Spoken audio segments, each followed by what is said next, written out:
We are live. Hey guys, I'm Wolfie, and today we got a docket chock full of things to talk about.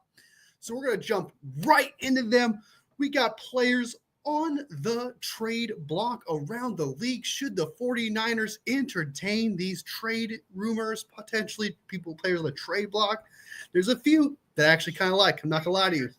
Then we're going to talk about Ayuk and the poking around thing to kind of just clarify things so that people can just, so we can really kind of look at it. Then next up, we'll talk about Walter Nolan being interviewed by the San Francisco 49ers at the Combine. Is he the 11th pick of the NFL draft for the San Francisco 49ers? We shall see. Now, before we get into anything, as we all know, we are brought to you by water. It's really good for you. It's good for your skin. It's good for your organs. It's good for your bowels.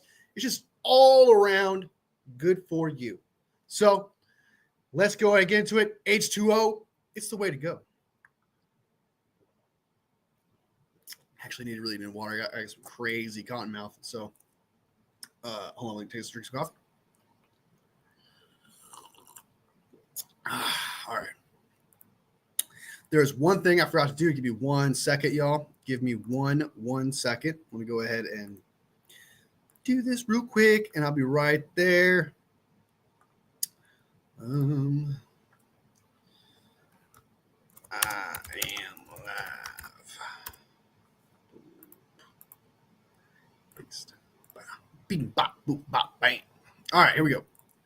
All right, so let's go ahead and jump into it right away. Let's get into the big one, which is 49ers have interviewed Walter Nolan at the Combine. I just released a video talking about this, but I'll just let you guys know live on my feelings on it.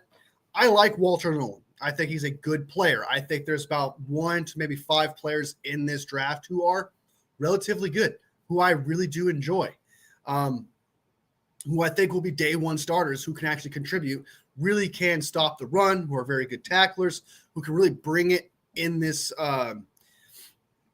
someone who can really bring it to the 49ers, who could start for this team, who would fill a hole in need. I still think the 49ers should get a player in free agency, even if we draft one at 11. I am a big fan. I'm a fan of Walter Nolan, not a big fan of Walter Nolan. But if we were to draft him at 11, I wouldn't hate it. Honestly, I wouldn't hate it. I wouldn't absolutely love it because I still think he's more of a back-end first-round draft pick, not my number 1 D tackle or my number 2.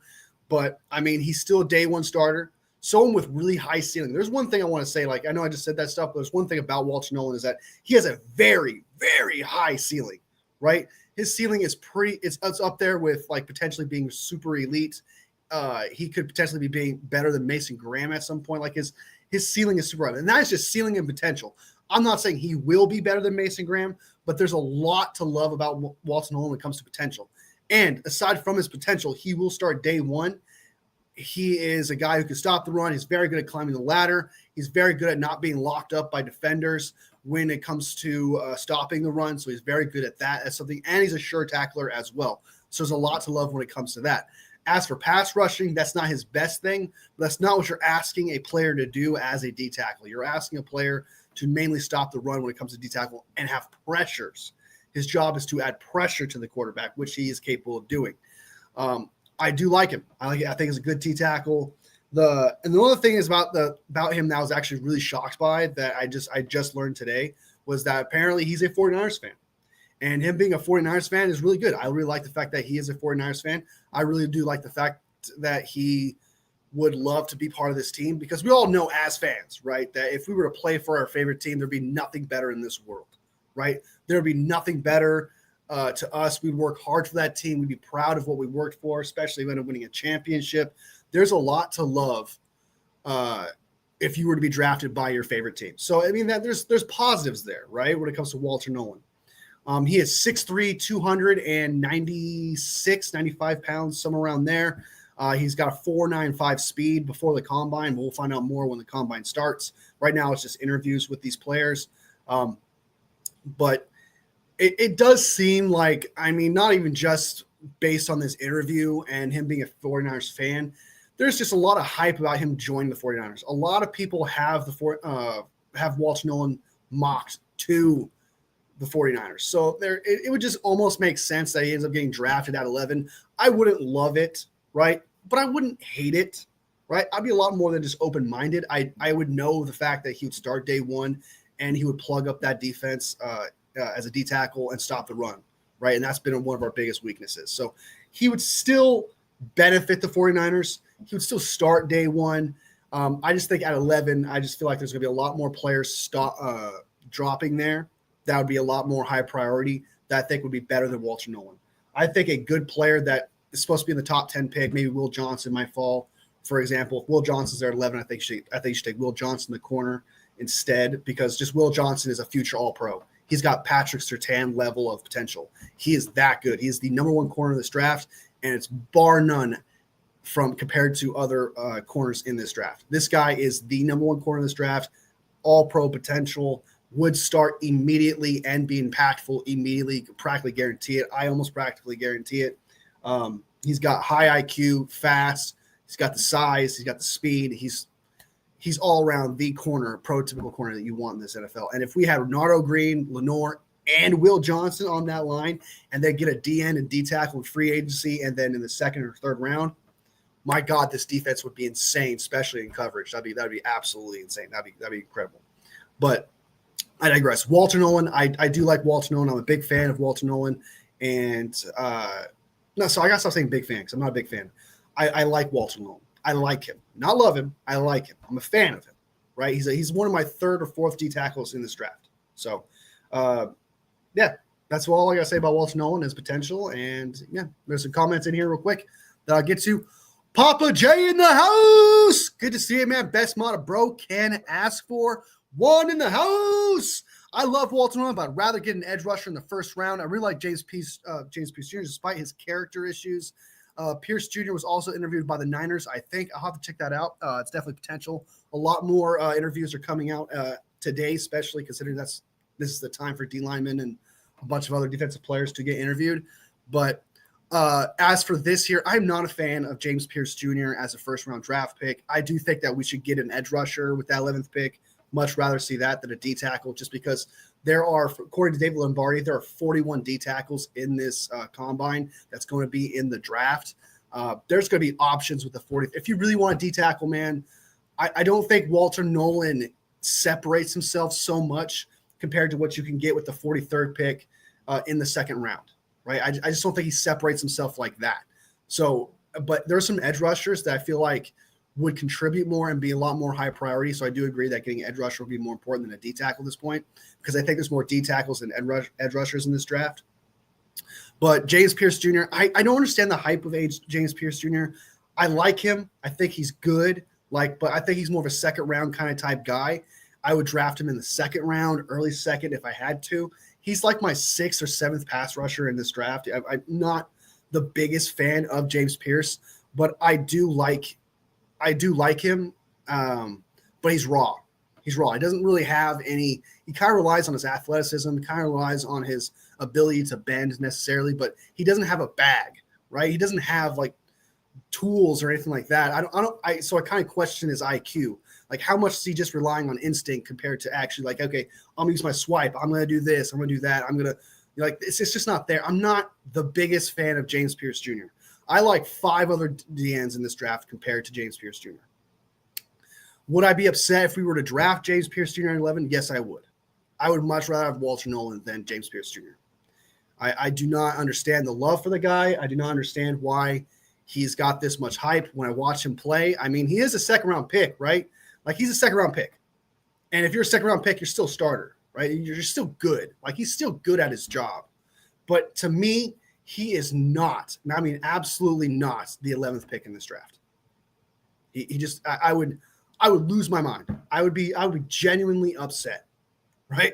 And he could turn out to be phenomenal. He could turn out to be just some incredible. He could be the second or third best edge rusher in this draft. That is definitely possible because he does have that upside. Because you could tell based on his instincts and his ability to bend, and speed or whatever off the edge, it's there.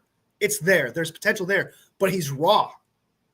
Chris Kasurk would have to do his work week 1.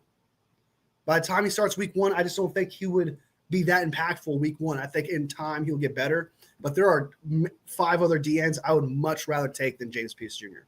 I honestly would. So that's how I feel about that. But and I understand. I just saw the say Dan Wolfie. Now that's a hot take. I understand that some people are high on him, but I don't. I personally don't get the love for James Pierce Jr. But I do agree he does have some explosive ability, and he has bendability, and he has good instincts. But does he have the IQ? Right. I got my dog inside. I'll be right back, guys. Sorry about that.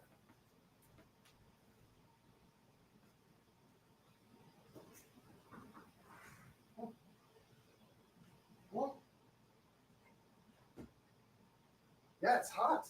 It's super hot. Yeah, I know. My dog's out here sweating balls right now. She's a girl, though, so I don't know, that makes sense. But what was I going to say? I'm just not – I'd much rather do that or take best player available at 11. I'd much rather see, like, if McMillan falls to 11, I got players that if they fall to 11, you have to draft them regardless of need. Sometimes there is just way too much talent to just pass up sometimes. And there's players like McMillan, who's a wide receiver, too good to pass up. Will Johnson, a corner, is just too good to pass up. You do have your edge rushers and great players like Travis Hunter, Abdul Carter, Mason Graham that you can't pass up at 11. But some of those are actually part of need. But there's like 5 players, I think, that are supposed to go in the top 10. And if they fall to the 49ers, I just feel like you have to draft them no matter what. And I do have a few of those players. So my dad is talking to someone to help for his funeral if anything happens to him. So it costs so much where my dad lives. Oh, well, you got to be prepared. You got to be prepared. So smart. I want the 49ers to draft quarterback Michigan or offensive tackle Banks. I do like the quarterback from Michigan, like I said there, but I don't think I'm not a fan of Banks. I don't think he fits the scheme, and some say he's going to be a guard in this draft, so I don't think a first-round pick for a guard, especially in a draft where there's a ton of guards, I don't think that's actually something you should do. But if it turns out to be Nick Bosa level, will you take it back? Well, yeah. If he turns out to be these, like I said, if he turns out to be the second best edge rusher in this draft, yes, I'd be like, okay, it turns out he's that good. Like he turns out to be that good. But if he turns out to be, because his ceiling is high, he does have the ceiling, but he's raw. He's raw. So he has things to learn from and he needs to get better. But if he's if he's Nick Bosa level week 1 and he's just dominant, he's the best edge rusher in this draft, I would easily take it back. Like I'm not one to, like, I give my opinions to you guys. Like, okay, let me clarify this real quick. I give you my honest opinion. If I don't like a player, even if people are saying this guy is great, right? If I don't like a player, I'm going to tell you I don't like a player. If I don't think this guy's the best, I'm going to tell you this guy's the best. I know sometimes there's like that part of me in my chest where it's like, if I say that, I'm going to get so much shit.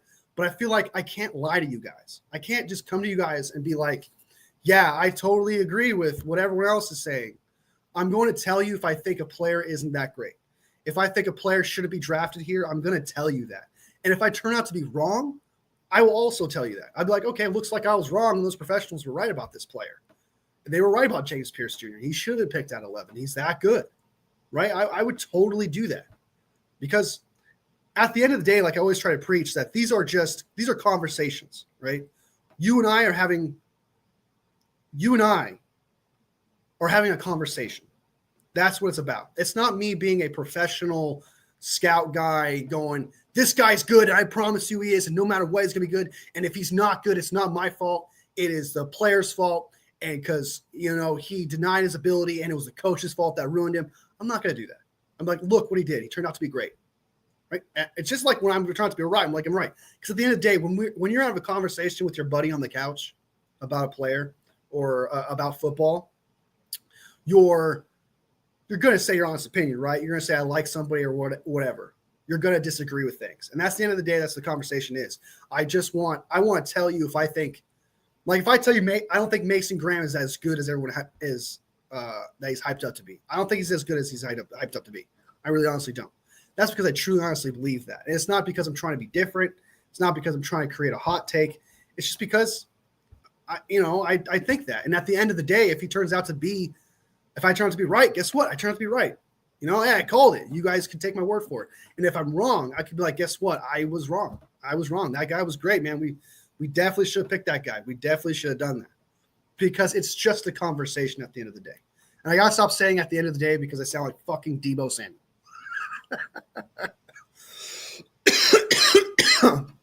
So, yeah, I would totally I would admit I was wrong if he turns out to be that great. My dad loves his Michigan players that are in the NFL. Like I do like some of these Michigan players, but we've had bad luck with Michigan players. I almost think we should stay away from all Michigan players. I know I just said we should draft cornerback Will Johnson regardless, but like for some reason when it comes to Michigan players, man, it just Jake Moody, Ronnie Bell, it doesn't really work out when it comes to us when we draft Michigan players. Should almost stay with him. I'm fine with whoever we draft as soon as it's D-line or O-line, except for Calvin Banks Jr. We can agree on that one. Calvin Banks, I don't understand the love for Calvin Banks Jr. I don't see the love for that. I really honestly don't. He's a guard. Like some people are saying he's supposed to be a guard, but even when I watch him play, I don't see it, man. I just don't feel it. I get no giddiness. I don't see him lock up people. I mean, he's got the size, he's got the frame, but he doesn't. I don't see that potential with Calvin Banks. I really don't. I don't understand the love for him. I don't. Nikita in the house. Forgot to give a shout out there. Salvador in the house. Bang bang, not a gang, babies. What do you have to say? I hear you. 2020 drafts in Green Bay. I think that would make sense because the logo is green for the 49 for the NFL draft. So that would make sense. Don't be wrong with you. I love your honesty. I appreciate it, man. That's all I try to bring. I just try to bring the honesty and I want to be authentic. I just want to have a conversation with you guys. That's what it's all about. Like, I'm not trying to put myself on a pedestal and be like, I'm fucking the greatest. I'm the second coming of sliced bread. I don't want to do that. Gronk coming out of retirement and might be tight end for Denver. I heard that. I heard there's potential that he could be a tight end for Denver. I heard there was potential that he might come out of retirement. I think that'd be crazy. I think that'd be kind of wild. Is he technically is he a free agent, or is he still technically contractual to the Bucks? Because you might have to trade for him still, but yeah, if Gronk comes out, that'd be cool. I mean, I wouldn't hate it. I would definitely pay attention to it to see how good he is. But man, he must have lost a step. I mean, he must have lost some kind of step. I mean, the dude's the same age as Travis Kelce, and he hasn't played as much. He's been out of the league for a couple of years now, so I wouldn't be pumped. I'd pay attention to it, right? I would pay attention to it. I would keep a track on like, hey, how's Gronk doing and stuff like that. But I wouldn't think he's the same player at this point, just because he hasn't played in a while. And football is a game of consistency. You need to keep playing. Taking a break can really take away from your ability to play. Say to yourself is always the way to go, or else you abuse another who has not been named. Exactly. I just want to be honest. Good afternoon and all. My name is for the chat. Hope you all having a great freaking Wednesday. I said freaking because I'm trying not to curse because I'm a YouTube partner now, so I gotta bring it in. But happy hump day, says Michael. Good to see you, man. Good to see you. Just got home. Nikita has told us that you're trying to prepare for potential funeral situations, which is smart. Right? You don't want to leave Nikita and anyone else with that bill, not on the bill, but also unplanned situations. It's smart to have that ready to go just in case. It's smart. It's smart. It's a smart thing to do. All right. So we just got done talking about Walter Nolan and how he's a 49ers fan and how potentially he could be the pick at 11. Just to kind of put it in a nutshell, I don't love it. I like it, but I don't love it. I don't hate it. I'm kind of like, I'm not even in the middle of it. I'm a little bit over in the middle just because it addresses a need and I can count on him starting day one. So there's that. So I'm interested in him. And also he's like my third or fourth D tackle in the draft. So he's still in the realm of top 5. So I wouldn't absolutely hate it if we were to do that. So let's go ahead. My friend got CTE from playing football. That's terrible, dude. I'm sorry. CTE is It's one of the worst things, man. It's one of the worst things ever. Getting CTE. It's not. I wish your friend nothing but the best, man. I truly do. I truly honestly do, dude. But anyway, let's jump up into the next thing, man. Ayuk, the poking around thing. To kind of just go through this real quick. You guys, if you guys watch the 49ers media, me and the show with 49ers media, we kind of addressed it already because that was the news yesterday. But I kind of want to reiterate it and kind of just bring it to the forefront. It's poking around, right? It's just teams asking the 49ers about Ayuk. It's not Ayuk being shopped, right? The article and the quote isn't the 49ers are shopping Brandon Ayuk. The quote is teams are calling the 49ers about Brandon Ayuk, which is a huge difference, all right? Someone can call about Brock Purdy. Someone can call about Joe Burrow or Patrick Mahomes. And then a rumor will come out that, hey, teams are potentially poking around about Patrick Mahomes. You know he's not being traded. It's just teams talking about it and just saying, hey, how's this going on? How's this going? Not to mention, just real quick, like even let's say the 49ers were shopping him a little bit. It wouldn't happen. The cap hit is too high. The teams would have to take on the cap hit. If anything, we would have to give up a pick just to get rid of him because his cap hit is so high. It's like $60 million this year. Next year, if I could be totally wrong, but it's a lot of money. It's like $40 million a year after that if you were to cut him. We're stuck with Ayuk for 2 years, regardless.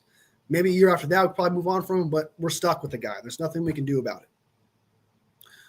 And not to mention his value is the smallest it's ever been.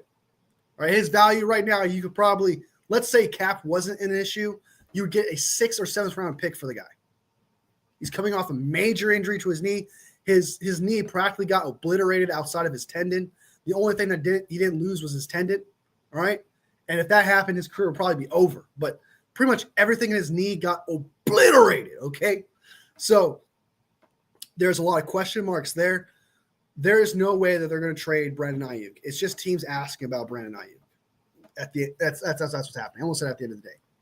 I need to have like at the end of the day counter, like right here. Because there's certain phrases I do not want to fall into, and I don't want to fall into the phrase at the end of the day. That's one thing I gotta like bring in. Oh my God. Okay, so that's what's happening here. We just talked about Walter Nolan. We talked about James Pierce Jr. We just talked about Brandon Ayuk and his situation. Let's go ahead and jump into the fun one, which is teams are calling the 49ers. No, sorry. I don't know why I just said all that shit. Teams that the teams that have players on the trade block. What am I saying right now? Teams are putting on the trade block. We'll talk about a few of them. We've heard a lot from the combine. David Lombardi has released a couple of them. Should we go after them? We'll go by player and see which one we think we actually want to get. Not even pursue, give a shot. What kind of picks would we give up? We'll talk about that. Juan says, I still think BA is great at wide receiver at the end of the day. And yes, I will say it. I still think he's good too, man. I mean, to talk about his talent real quick, I'm not saying he gets a pass, but there is an excuse to why he was so bad at the start of the season. He wasn't there. Not to mention there was a lot of drama leading up to his contract signing. He even acknowledged it himself. So that awkwardness is there. And when you're not comfortable where you're at, your play is going to falter, right? At this point, both sides need to get over it. It's 2025. The 49ers offseason is looking up. It's looking fantastic. The 49ers brass just need to get over it. Ayuk now needs to get over it. We need to just look into the future. It's time to move on, okay? It may have gotten awkward. It was one of the most intense negotiations we've seen in quite some time with the San Francisco 49ers, but it's done. Contract signed. Move on. Is what it is. I will address the article situation where someone said, oh, the 49ers regret signing Brandon Ayuk. That's not at all that was said in the quote, okay? That was not at all said in the quote. Nowhere in the quote does it say that they regret signing Brandon Ayuk. I hate that people are saying that. It says that they're just frustrated how it was handled, right? That makes sense. I mean, we all knew it was frustrating. Like us as fans were frustrated with how it was handled, right? We agreed that it was frustrating how it was handled. We agree we were frustrated with how Brandon Ayuk handled his contract situation. We agreed to that. We agree, right? And to say that they were super happy, and then also in the quote, they're not super thrilled with the contract they gave him, is not regretting the pay they gave him. It's just that it's kind of like with Nick Bosa. I'm sure the 49ers were not thrilled to give Nick Bosa all that guaranteed money and most highest paid money. I'm sure they were not thrilled to give Debo the money that they gave him. Doesn't mean they regret signing him. Like, you're not always, just because you end up signing him doesn't mean you need to be happy with it, right? Like, I'm not trying to compare Madden to football here, but it's kind of like in Madden where you kind of pay a player. You're not thrilled about it, but you're happy you got the guy, right? It's over with and done. You got the guy, but you're not thrilled with the contract you gave him. It's the same thing. You don't have to be happy with every single thing that you do. You could be like, okay, this was negotiations, man. This was negotiations. And in negotiations, some sides are not going to be happier than the other. That is just bound to happen. But I will say this for the front office. I will say this. If they're still frustrated with how it was handled, get the fuck over it. Time to move on. Okay? If you're frustrated with how it was handled, if that's actually a thing that's happening in the front office right now, get over it. Get over it. Okay? All right? You don't want that kind of discomfort. If this is actually true that they're still frustrated about it, I do not want to see that leaked into the 2025 season with Brandon Ayuk, with Brock Purdy's number one option. I do not want to see that. So if you're going to go into the season, you need to not have this on your mind. So whatever it is, go meditate, do an Aaron Rodgers darkness retreat, do a whatever it takes. But it's done. It's time to move on, right? And try to get Brandon Ayuk situated and ready to go for the 49ers 2025 season. Because the season's looking up, guys. The season's looking fantastic right now, right? We should be super happy about how this season's going right now, and we can't have this simple derailment because we're frustrated about the contract, all right? So that's what I want to say about the Brandon Ayuk thing. It's not that they regret signing him. It's just that, just like anyone else who overpays or gives someone market value of any player, you're not ever going to be thrilled about that. That's just how it is, right? I'm sure the Dolphins weren't thrilled how much they gave Tua, but they did anyway because they had to. Same thing with Trevor. I'm sure they weren't thrilled with that. Like, you don't need to be happy and thrilled with every single decision you make. Like, you really honestly don't. But that's how negotiations work. In negotiations, you win some and you lose some. And when you lose, sometimes it hurts. And you don't have to be thrilled about it. So that's all I want to say about that. I'll move on from that. But that's the Brandon Ayuk situation there. Jason Captain Niner Massey in the house. Good to see you, man. Good to see you. Well, yes, read your comment, not see you, because I don't technically I don't see you, but you get on me. You need to do your show, man, with 49ers Media this Thursday, bro. You need to make sure that happens every single week, man. Even if you're in the hospital bed, bring your laptop. All right? We can handle the beep, beep in the background. Okay. And then when you get frustrated when I comment something, the beep, beep, beep, beep, beep will just add a lot more intensity. So but yeah. Sure would be nice if the 49ers would stream Lynch's presser instead of us having to rely on people. They're tweeting out quotes. Is that what's happening right now? Is it really not on YouTube? Usually you can watch it on YouTube like right away. John Lynch press conference. Let me check. John Lynch. Sorry, guys. I'm trying to see if we can actually watch the combine press conference. That was 1 month ago. 1 year ago. Yeah, I guess you can't watch it. That's a trip.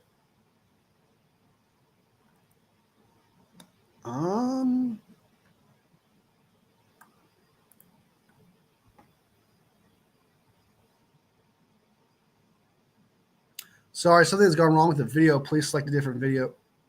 I mean, the 49ers have posted it, but there's something wrong with the video they posted.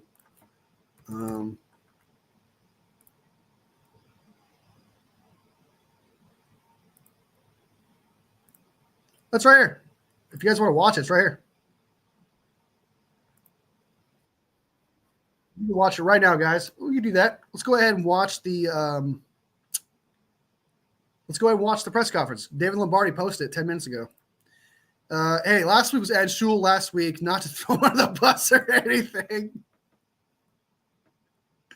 You're using Ed Shule as a scapegoat right now, man. That's not the way to go. Nobody had it live. Okay, there's nothing. I've been looking for like the last 30 minutes. Front office needs to learn from it and get over it. The fan base just needs to get over it. Yeah, everyone just needs to get over it. It's 2025. It's time to move on. It's time to move on. All right, let's go ahead and watch the John Lynch press conference. What do you guys think? Huh? Let's do it. Let's do it to it. I probably should add that into the description so people will probably come in and join and watch. But let's watch together. 17 minutes. Why not? Why not, Cecil? I don't know why I just said that. I meant why not, as in.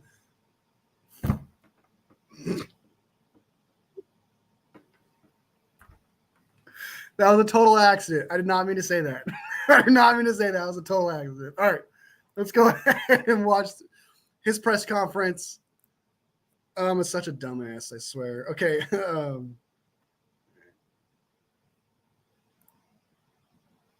Negotiations, where does that stand right now? Yeah, we have started negotiations. We're talking. I won't go into negotiations like always is our stance.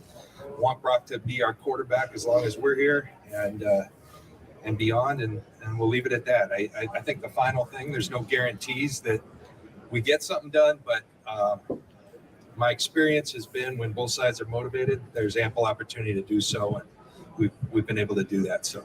John, even though Brandon was only there for one season, what was his impact on the defensive staff, and how do you see that transitioning to him being a defensive coordinator again for the Saints? Brandon Staley? Yes, sir. Yeah.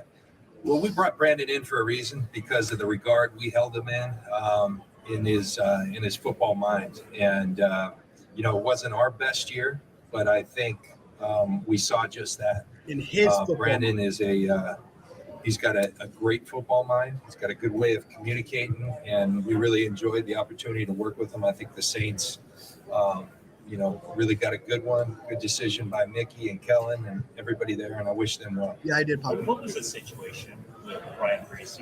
He did. Yeah. So Grease, when he committed, kind of an outside the box thing that Kyle, had always had, thought of Grease, man, he'd be a great coach, and he approached him. I think Grease was in a different world, and he had given it some thought on the front end, and at the time he gave us a 3-year commitment. He's a very principled guy. I think, as often does, I think family and certain other things, I don't want to speak for Brian, but other things were pulling at him, and respect that he made a tough decision, but one he thought was best for him and his family. His decision was what? To step away. Yeah. Permanently. No, I think to take some time, and we'll see where it goes. I don't want to speak for Brian, but we had good conversations. It's all good. It was just a family decision that he made. It seems like there was called for press to bring Robert Saleh back. How excited are you guys to have him back? It's awesome to have Saleh back. Felt like he never left, to be honest. You get very close with folks when you work with them as much as we do. And Saleh brought a great deal when he was last year. I think he's even better now with the experiences he's had. And it's a welcome sight to have him back. The energy that he brings, the expertise that he brings, the leadership he brings. We're very happy to have Robert and his growing family. That has grown quite a bit since we last left. I think number 8 on the way. And happy for Sanaa and Robert. And we love their family. We love what Robert brings. And I remember meeting with him in my backyard when Kyle asked me, hey, I want you to interview this guy. I think he'd be a great DC for us. So he had me from that moment on. How big of a hand? Damn, dude. Robert Saleh has 8 kids, dude.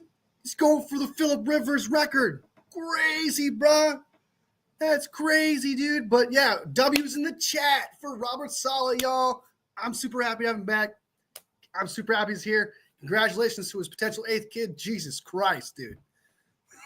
His wife is probably like, okay, I don't want to say too much about that because it's not really my place, and I don't want to sound like I'm hating, but like that's wild, dude. 8 freaking kids. I guess if you got the money, you're a millionaire, so I guess you can afford it. You can handle it. But that's wild, dude. So, yeah, that's the. Let's get through this combine. Did Robert have in bringing Brant Boyer from the Jets to the special team spot? I think he was a great reference. We had a lot of good special teams interviews. You know, it's not something you look forward to doing every offseason. But we had an opportunity. Kyle was kind enough to let me or ask me to sit in a lot of them to meet with a lot of really talented people. And, Brant was a guy that the people who we hold in high regard in the special teams world, everybody kept saying he was in that list of people we should talk to. Like it helped to talk to Robert. It helped to talk to guys like Jeff Ulbrich, who worked with him. And then most of all, to sit down, hear his vision for our special teams group and get his thoughts. And he's been a great contribution already. When you look at that, So we now know that not only Robert Saleh brought his opinion to Brant Boyer, Jeff Ulbrich, who also worked with him, also gave his opinion. And according to them, they also talked to other people who were the most high regard special teams coordinators in the league. And apparently he was one of them. So it does sound like the 49ers did their due diligence. And I'm not trying to say Robert Saleh didn't do anything, but it sounds to me they did a lot more than just take Robert Saleh's word for it. It sounds to me they did their due diligence all around. So that's good to hear. That's good to hear. the college football landscape, how much has changed, even like maybe when you were coming out. Yeah. I mean, I don't know how NFL ready you thought you were when Yeah. you were coming out, but now they get nil money. Now they get transfer portals. Now there's a lot of different areas Yeah. to evaluate guys. Do you see more older guys coming out that are more NFL ready, or yes and no, the experience they're having in college may or may not make that? Well, I would tell you, we're still kind of in that Wild West. There's so many new things happening in college football. And so, my hope is that over time you get guardrails and we get this to the right place. It's, we sit in these interviews with these kids. We're fortunate enough to have them. And it's great to learn about them. But when you hear them, like, my agent and I made a decision. Wait, you're not supposed to have an agent. Yes, you do have agents. High school kids have agents. So it's a different world. One of the advantages I think we get is a lot of these guys now have had money in college, and oftentimes you got to make mistakes to learn. Sometimes they've made their mistakes, and hopefully they're a little better equipped. good We used to point. get them when That's a good they've point. never had money, and all of a sudden they have money, and they got people asking them for money, and you should do this investment. Maybe they're a little more battle tested by the time they get to us. It's one perspective. I try to be an optimist, and that is one thing that we've seen that can be a positive. Have you talked to I'm not going to keep pausing it every single time. Like I want to get through this, and I know you guys don't like that, so I'm going to try and move this along. But I think that's a good point. I think I'm not entirely excited about how much players make in college or whatever. I'm glad they're making money, right? They're putting their bodies on the line and stuff, but they're making so much money, so much more than the NFL, where it's just kind of like it's getting a little ridiculous, right? But he did make a good point that them getting this kind of money now and early can teach them a lot of lessons that they would just learn later on, which can affect their play on the field, affect them now. So I kind of like that aspect. That's kind of putting water in the cup in the situation of they potentially learn their lessons when it comes to money and possibly being scammed and all those other stuff that a lot of players get themselves into when they get drafted, right? So I kind of like that. I like that. That's a good outlook. That's a good outlook. How ready were you? How Or NFL? how about I was- how ready I- do you think you were? I was a position to get to us. It's one perspective. I try to be an optimist, and that is one thing that we've seen that can be a positive. have you talked to NFL Trent ready Williams? were you? How Or NFL? how about I was- how ready I- do you think you were? I was a position switch my junior year, so I was new to DB. The Bucks didn't think I was very prepared because it took me 3 years to become a starter. So fortunately, it all worked out. Have you talked to Trent Williams recently, and is he definitely playing football this season? Trent's playing, and he's ready. And, I think he's really motivated to come back. And when you're that's rarefied air that Trent lives in, and when you're a player that has experience playing at those heights, you don't want to play unless you're playing at that level. And I think that's where Trent's at. And I think we're going to see a real motivated Trent Williams to come back and have a great year, and that's a good thing for us. Kind of going off of the age and the new college football landscape, what is your kind of opinion on younger players having a higher ceiling compared to like older players? What's your kind of take on that? Do you feel like older players can still have a higher ceiling than the Yeah. There's some teams that really have a philosophy of, they won't touch a player that's a little older. That's probably had to adjust COVID and stuff, had guys staying in school longer. NIL has guys staying in school longer. So I think if you really stay true to that, you're limiting the pool that you're picking from. I think sometimes we have to ask yourself, you're trying to get this guy for 12 years, which is, if you're looking for that, it's a small percentage, or you're looking for one contract and then hopefully more. So it's an interesting topic. It's one we constantly discuss. There's pluses and minuses to both sides. Having a young guy that you think you can develop and is already a good player, and then a guy who's a little more battle tested, been through a little more, and it's an interesting conversation. How's Christian McCaffrey doing for the house? He's doing great. Christian's doing really well, and Let's go, Christian. I think was real frustrated with the way last season went, and doing everything as possible as he did in preparation for last year. And we're hoping CMC's out there going to have a tremendous year. If he's healthy, he will have a tremendous year. That's just what he does. Is the expectation that he'll be ready for the offseason program? I think so. I think at least parts of it. We'll be judicious and follow the medical folks' advice on that. But Christian's, he's done a great job doing the rehab. He's tireless. If anything, he always got to Judicious.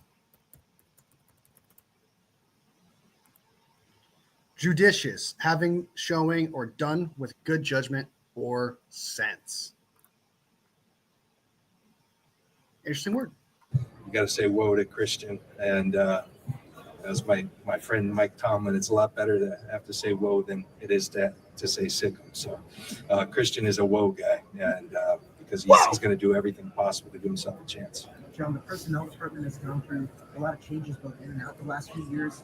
Last year, you guys had, one of your strongest drafts in recent memory, a lot of potential starters. Was there maybe a change that you guys had with the approach with you guys coming in, or do you guys still have a similar approach that you've had in years past? Very similar approach. I think if anything, just, Kyle and I have worked together a long, long time. And so, just walking through the halls, I was just at a restaurant, ran into D'Amico Ryans and Bobby Slowick right before him, and Mike McDaniel over there. All these guys that have been with us over the years, and personnel people, Adam Peters, And so a lot of people contributed a lot to really refining a process that we work by, and we always are tweaking it, trying to make it better. So I think if anything, when you have some form of continuity, and we've had that, it allows you to have systems, challenge them, test them, what's working, what's not, and continue to hone in and always try to get better. You never stay the same. So you always are trying to get better. I like that. He's pretty much letting you guys know that, hey, yeah, we had a lot of turnover. Like we hired a lot of personnel this year, but I do like the fact that he's acknowledging, like, but look around you. We have this guy over here, this guy over here, this guy over here at the NFL Combine with these high paying jobs, with these promotions and stuff. So it's kind of like they have that continuity, that confidence that, hey, we can continue to keep doing what we're doing, because look around you. There are 49ers born coaches, personnel all over the place that got promotions somewhere else. So I do like that. It's a good point. For a health update on Brandon Ayuk, there was also a report from the Combine that teams are poking around, interested in trading for him. Is there any interest? Yeah, that typically happens with really good players. I remember, I think 2 years ago, having similar conversations. You get calls, and you always listen to calls. And, I think since Kyle and I've been here, we've been, certainly a top 5, I believe, number 2 cash spending team. In the last 5 years, I think or 4 years, going into the 4th year, I think we're the 4th highest cash spending team. So we're at some point we have to reset a little bit, or at least recalibrate. You can't just keep pressing the pedal. And I think there's some good that can come out of it. We need to get younger. I think we're the oldest team in football, trying to make a run at the deal last year. And I think it's good to constantly get younger. Our draft class last year was a great move towards that. We'll have 4 picks in the top 100. If the comp picks happen like we see it, that's always a calculation. We'll have 10 picks overall, and we're excited about adding more youth to a great core of players that we already have. We asked you about Debo last month, and you said you were not interested in moving on from a good player. Since then, he's requested a trade. What's the latest with him? Yeah, still not interested, Grant, but along those lines of the financial constraints and some conversations we've had with Debo, it's something, we've been forthright with that. We're on good terms with Debo. I think, he's asked for a fresh start, and, I think we're going to honor that. Don't like seeing great players, and he is a great player. He's, I think often one of my favorite draft picks in my time. This guy's just he makes plays, and he makes game-changing plays, and everything's good, but I think at some point time happens, and he asked for that. We don't always, there's contracts and things, but it probably makes sense. So we're at least allowing him to look, and we're having conversations. We'll see where that goes. So I know I paused it again, but it sounds to me that he's saying like he clearly doesn't want to move on from, in that word salad, it sounds to me that John Lynch does not want to actually trade him because he mentioned the salary cap a couple times, like, hey, he's getting paid a lot of money. Sounds like if you were to trade him, the cap hit would just hurt a lot, and that's something he doesn't want to do.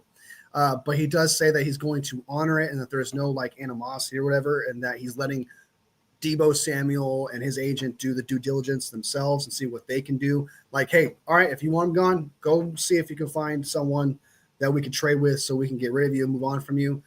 But he doesn't like the fact that he's got to move on from somebody with that kind of cap hit.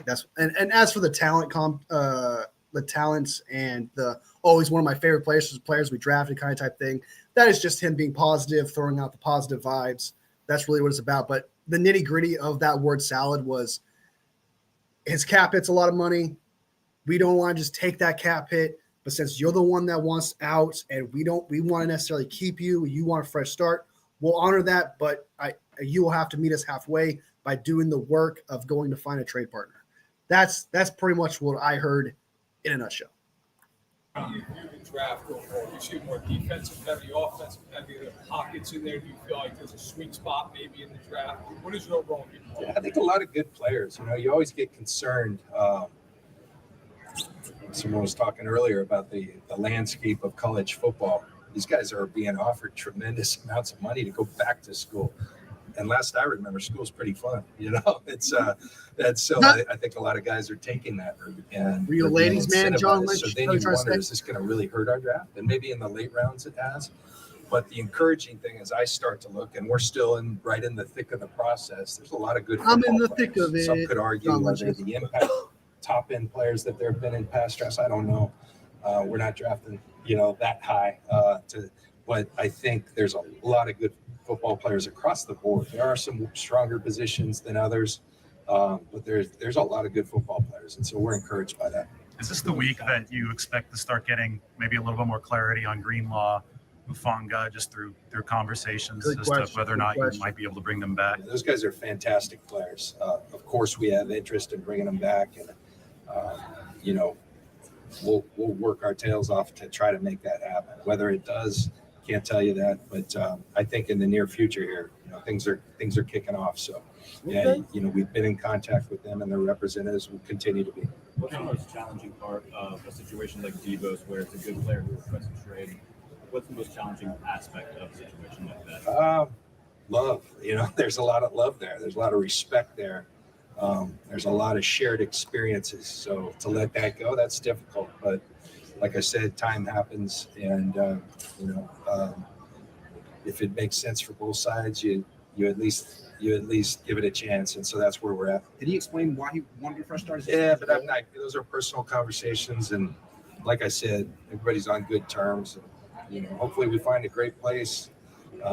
Then we'll have to make a decision if we don't. But there's been a lot of interest around the league. Is there a scenario where he actually does come back? there's always a scenario. I've learned that as well. Yeah. Last one, you mentioned the possibility of bringing back Javon Hargrave. Is that still a possibility in your eyes? And do you view defensive tackle as a priority this offseason? It is, but I would tell you, I think that the D tackle market's going to be, I mean, those guys, it's a premium position, and they typically do well. And even Javon, who's coming off the tricep, I think he's well on his way to being healthy, and I think it'd be a robust market, but we'll see. And we've had good discussions with Javon. When we kind of talked about the transaction we were going to make, that we'd be interested in a scenario where he comes back, and hopefully we can be involved in that. We'll see. Hey, John, At the start of that, he kind of almost slipped a little bit. He did say that, like, yeah, I do. I like Dre Greenlaw, but there's a lot of D tackles out there. Like, he started like slipping, saying, hey, there's some better options out there. There's more potential options out there than Javon Hargrave. He kind of made that slip a little bit. You mentioned prospects that are good players, but maybe have more developmental upside versus an impact prospect that can come in right away. With the quarterback potentially having a big number going forward, does that kind of influence how you see those two and which you might lean more toward? One more time, we're on that question. Yeah, like you mentioned the players that are good players but have more developmental upside. Yes. Versus impact players that you might draft. Yeah. Quarterback having a big number, does that maybe influence how you see that, which way you go more because of that? Yeah, the one thing I've learned in this deal is everything is tied to everything, particularly when you're talking about a position like the quarterback position and the effect it has on your entire team. And it can lift your entire team, but it can affect your entire team. And we'll see where that goes. But our intention is to have a really good team around, and whatever that entails. But it does have an impact, to say the least. Last one, Who doesn't want to play with Brock Purdy, man? On the tush push, you know what? This is my first year on the competition committee, so I sat in there and I just listened. I never want something that found because credit to the Eagles and congratulations to the Eagles. As hard as it is to say, respect. They had a tremendous season. We're a tremendous team right down to the end, and so a lot of good people in that organization, and I congratulate them. They're fantastic at that play, and a big part of me so I don't want to speak out of both sides of my mouth. I've always been a proponent. If you don't like it, stop it. But I have my own feelings on that play, and I long have. It's not real pretty to watch. I think back to my playing days, and I think that might have made me do things that I wouldn't be proud of, because if they aren't going to stop it, I'll stop it. That kind of trickles into players that have a certain mentality's head, and I'm just being truthful there. And so I hope that's never the case. The competition committee, I've been really impressed the way they go about things. You go right down the line. Let's talk about it, for the game of football, the aesthetics of it. But let's talk about it first and foremost is always health and safety. And I think there's probably not enough significant data to show that, that a lot of people are getting injured on this play. There is, I think, a fear that something serious could happen on that play just because of the dynamics of it. And I think part of everyone involved job is to make tough decisions before that ever happens. And so that's something they're weighing. There's great discussion. And, I think that discussion will go to the owners meeting in Florida here in the coming weeks, and should be interesting, and a lot of strong opinions on both sides. Okay, so that is John Lynch's press conference there. That was good. I thought there's some good things we learned there. So a few things we talked about there. We talked Brock Purdy for a second. We got a couple of Debo questions in there. We talked about Brandon Ayuk, Brian Greasy no longer being part of the team anymore, and it turns out he just stepped down for family reasons. Is he done with coaching? No, he's just done with just for right now. He wants to take a break, be with his family, et cetera, which is understandable. I mean, football takes up a lot of your time. It takes 100% focus. It takes up a lot of time. So I understand where they're coming from. That Robert Saleh has his 8th kid coming around. That's freaking insane to me. I feel bad for his wife. Jesus Christ. And I don't want to say too much because it'd be rude, but As for Debo Samuel, it turns out that, it was more of a, like, Debo really wanted this, and the 49ers are like, okay, fine, but you got to meet us halfway. So go find a trade partner. Let's get it done. We'll move on. But I'm not happy with the fact that I have to take his cap hit. That's pretty much what he was saying in his response. And then he said some word salad about how he loves the player, thinks he's a great player, and there's several teams interested in him. So, and I agree. I don't like the cap hit either. I really don't. I hate the fact that we restructured his contract beginning of the year of last year just for us to take this huge ass cap hit now because he's butthurt that he didn't get enough. Like I don't want to get too much into it, but like I really do hate that. I agree with John Lynch on this one where it just kind of sucks that we have to get rid of him because we have to take this huge cap hit just because he's butthurt at the end of the day. That's what he is. He's just butthurt. And I hate the fact that we are accommodating that. And I do understand that he's also not as good as he used to be. So I don't entirely hate the fact that we move on from him because he's more of a distraction at this point than us actually benefiting from his play. So I'm not too against it. Like if he was a great player and still playing phenomenal, I would be a lot more stance on it, but he's just been a distraction, right? He's been holding back this offense mainly. So I do think we should move on from him. I just hate that cap hit. That cap hit is absolutely brutal. I did like the fact that he talked about the tush push. And he pretty much said like his philosophy, and I've heard him say this before, like if you don't like it, stop it. That's been his philosophy and stuff like that. But clearly you can tell by his response, he wants that play taken out. And yeah, not many players got hurt. You got Chris Jones got hurt in the Super Bowl trying to do some weird funky thing at the line, like he was sideways, which was weird. I don't understand how that works, but so it sounds to me that a lot of teams agree.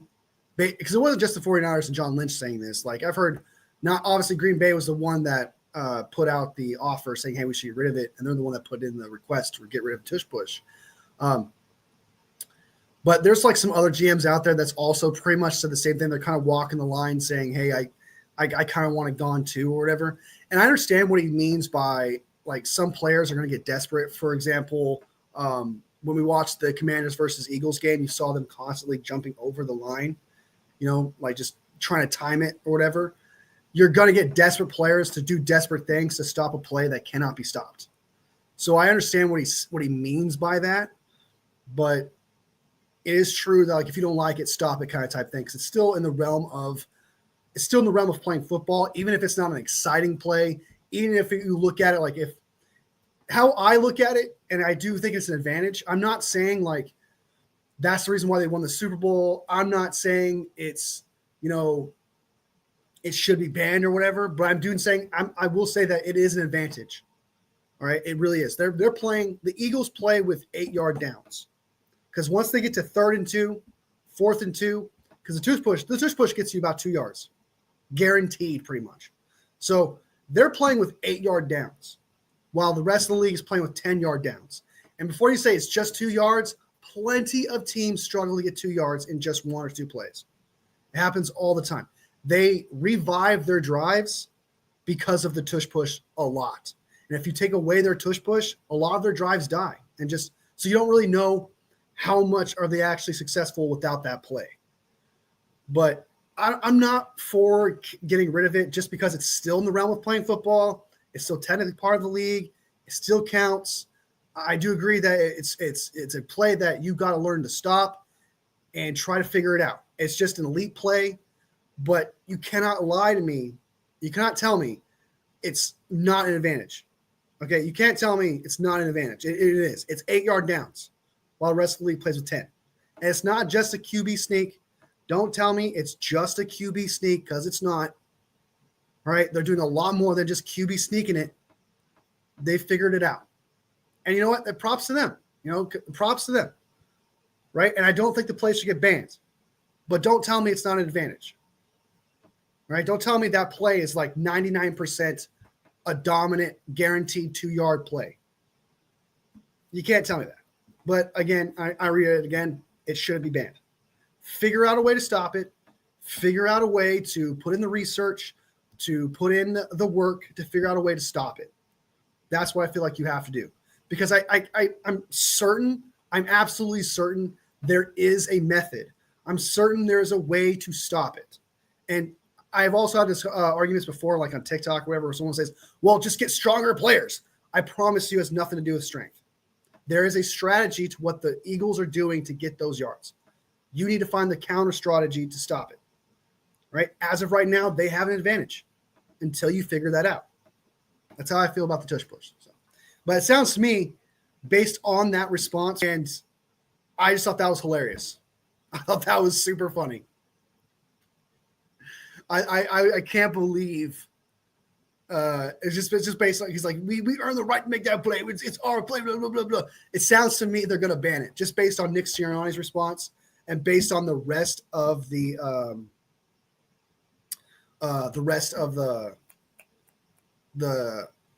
league, just based on that. So did the stream end? No, I'm right here, guys. I'm here, I swear to God. I'm still here, I swear. So anyway, the stream's going to end now, though. We'll talk about I'll go live probably again tomorrow. And we'll probably go through it tomorrow about the players that are on the trade block. We'll go through that, like Jonathan Allen's going to be on the trade block. Trey Hendrickson, Harold Landry, Jair Alexander from the Green Bay Packers are also on the trade blocks. We'll talk about that later, probably tomorrow when I go live. But if you guys missed what I said earlier about the tush push, it sounds to me it's going to get banned because it sounds like the live went out for a minute there. It sounds to me it's going to get banned, and Nick Sirianni did not seem happy about it when he was talking about the tush push situation. And sound based on his reaction, it's going to get banned just based on his reaction and based on what other GMs are how they're reacting to it. I'm confident, so we're probably not going to see the tush push anymore, guys. Which is weird because it almost looks like a quarterback sneak, but it's not, right? So how are they going to dictate what's a quarterback sneak and what's a tush push? That's going to be interesting. That's going to be interesting. It's not a quarterback sneak play. It almost looks like one. And it's a lot more than just the players in the back pushing him. There's more to it than that. But we'll see how it goes. But I think it's going to end up getting banned. I'm not for getting banned. I'm not. It is an advantage, but I'm not for it getting banned. So, all right, guys. I'm going to bounce out of here, take off, got to eat some lunch, get a few errands done around the house, and I got to go to a couple stores at that, got a couple things I need to fix. And then, I'll put out some couple videos, too, of 49ers interviewing players as well. According to Juan, they've potentially interviewed James Pierce Jr., so I'll put out a video on that, give my opinion on that, and a few others. So thank you guys so much for being here today. Thank you so much for your support. Like I always say, man, these lives are just conversations. These are just like a way for us to really kind of put our opinions out there. Even you guys have a right to opinions, etc. I love hearing what you guys have to say. This experience of making this channel has been just awesome, and it continues to be awesome. And I'm officially a YouTube partner, tier 1, not tier 2 yet. Hopefully I get there. I guess it's up. Is it the opposite? Is it tier 2 then tier 1? I don't know. But I'm almost there too. I'm almost at the final tier, the top tier, getting there. And it's because of you guys. So thank you guys so much for watching. It's because you guys are liking. So thank you guys so much for liking. And the fact that you guys are subbing. I appreciate that as well. So thank you guys so much for being part of this. Salvador, thank you so much. Appreciate you joining live and your comments as well. Papa J, the best model broken ask for. CG Ruthless just jumped in the chat. Appreciate you coming in. I just was about to dip out too, man. Bad timing. And then what else we got? I think Val came up in here. I could be wrong. Appreciate you as always. Jason, Captain Niner, Mousy. Good to see you. And Massey as well. Good luck with your stream tomorrow with 49ers Media. Michael, as always, big fan. Thank you so much for being in here, supporting the channel. Nikita, as always, congratulations to your Eagles, of course. And that is everyone. Oh, did I say congratulations? And Juan, thank you so much for being part of this live as well. You guys are just absolutely amazing. MVPs as per usual. To everyone who watches this later, sub. If you haven't subbed already, I go live all the time, make videos all the time. Yeah. Very consistent on the channel. I love doing this, and I'd love for you to be part of the Wolf Den, part of the Wolf Pack. And be sure to like the live because it pushes the content out. It helps this channel grow, right? And maybe one day this will be my job. Crazy, dude. And of course, every single like makes my 49ers heart grow from here to here. All love, fam. I'll see you next video. Bang, bang, not a gang, baby.